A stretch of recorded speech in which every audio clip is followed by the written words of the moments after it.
Hi అండి. ఈరోజు మామిడికాయ తుక్కు పచ్చడి చేసి చూపిస్తాను. మామిడికాయలు శుభ్రంగా పొట్టు తీసి ఇలా ముక్కలుగా కట్ చేశాను. కారం, ఉప్పు, వెల్లుల్లి రేఖలు తీసుకున్నాను. ముక్కల్ని రోట్లో వేసి దంచుకుంటూ ఉప్పు, కారం వేసి దంచుతున్నాను.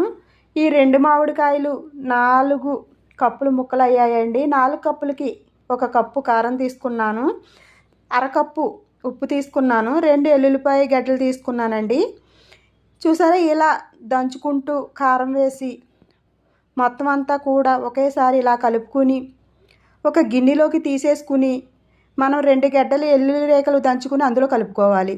స్టవ్ మీద పాను పెట్టి ఆయిల్ వేసి 2 స్పూన్లు శనగపప్పు, దంచుకున్నవి 4 వెల్లుల్లి రేఖలు, 1 స్పూన్ ఆవాలు, కొద్దిగా మెంతులు వేసి కరివేపాకు, 2 మిర్చి వేసి పోపు బాగా ఏగనివ్వాలి.